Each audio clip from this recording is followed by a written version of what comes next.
믿거나 말거나 괴담들. 첫 번째 이야기, 시골 오두막에 미친 마귀알멈. 친구 제이에게 들은 이야기이다.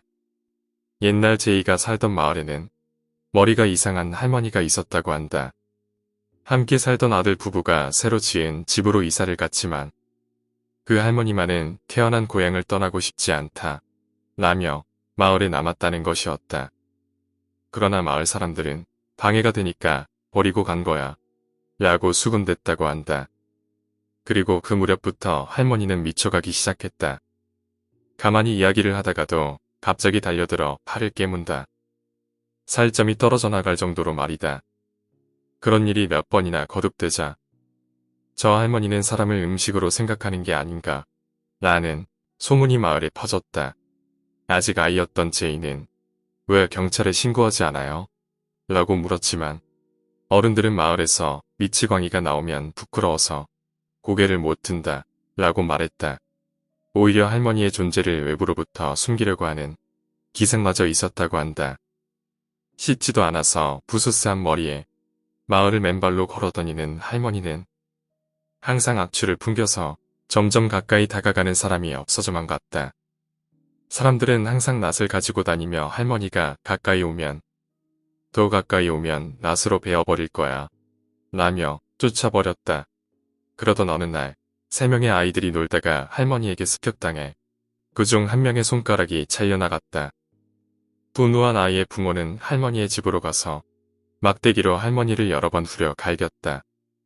말리는 사람은 누구 하나 없었다고 한다.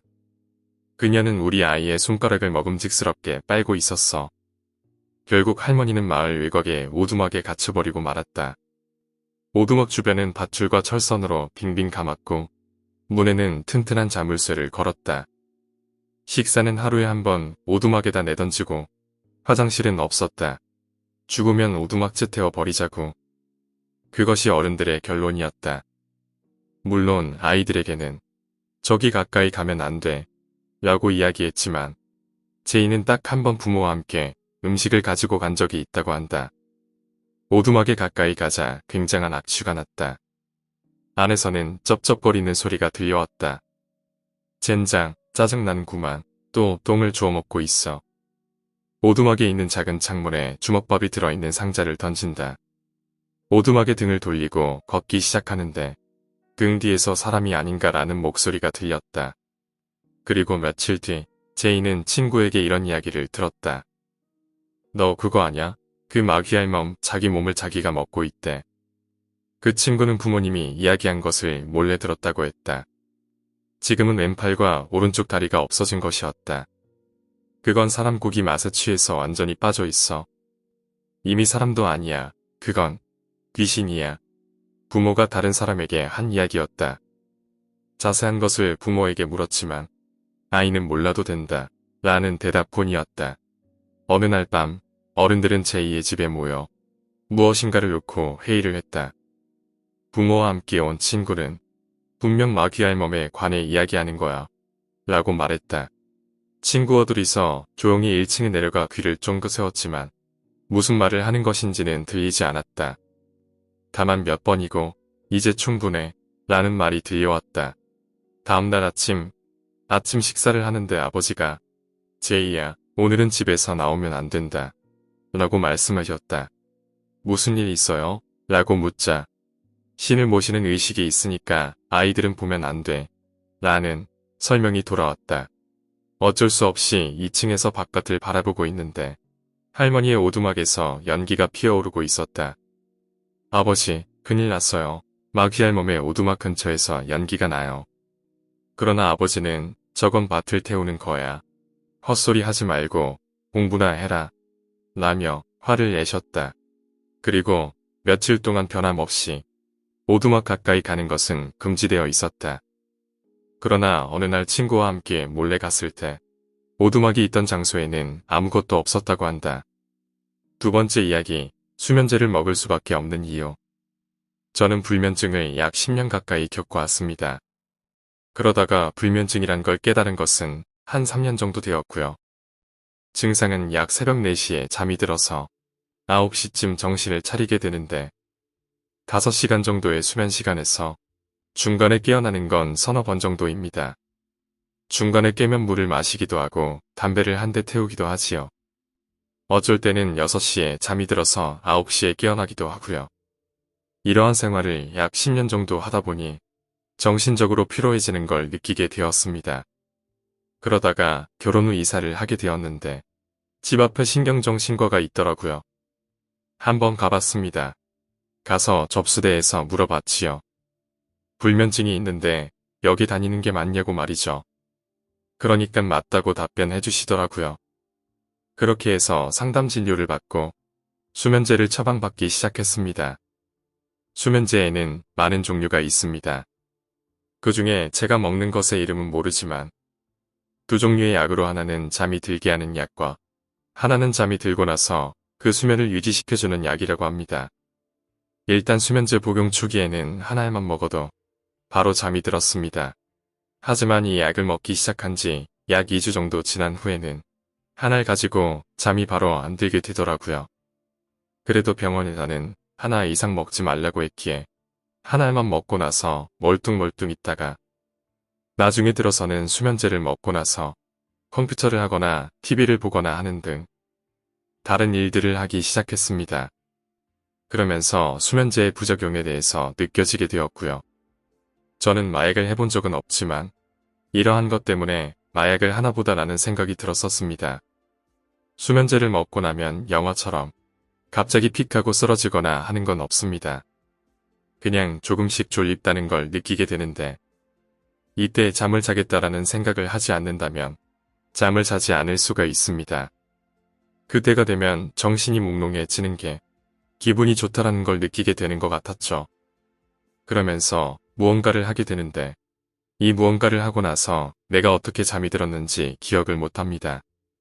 완전 못하는 게 아니라 뜨문뜨문 기억나면서 그러한 행동을 했던 게 흡사 꿈처럼 느껴지거나 아니면 몇 달 전의 상황처럼 느껴지게 되더라고요.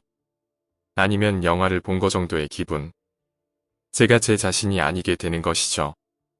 연예인들이 수면제를 먹고 목매달아서 자살했다고들 하는 내용을 봤습니다. 연예인 특성상 수면 시간이 일정치 않아서 수면장애로 인하여 약물의 도움을 받는 걸로 알고 있는데 이러면서 수면제 중독에 걸리는 것 같네요. 아무튼 그러한 상황이 어느 순간 이해가 가며 공감이 가게 되더라고요. 어떠한 상황이 생기냐면 전 지금 제 생활에 불만이 많지 않습니다. 하지만 가끔씩 잠들기 전에 감정적인 상황이 될 때가 있는데 그 상황과 약을 먹을 때의 상황이 맞물리게 된다면 이러한 생각이 들면서 아무리 힘들더라도 약은 먹지 말자라는 생각이 들게 되었습니다.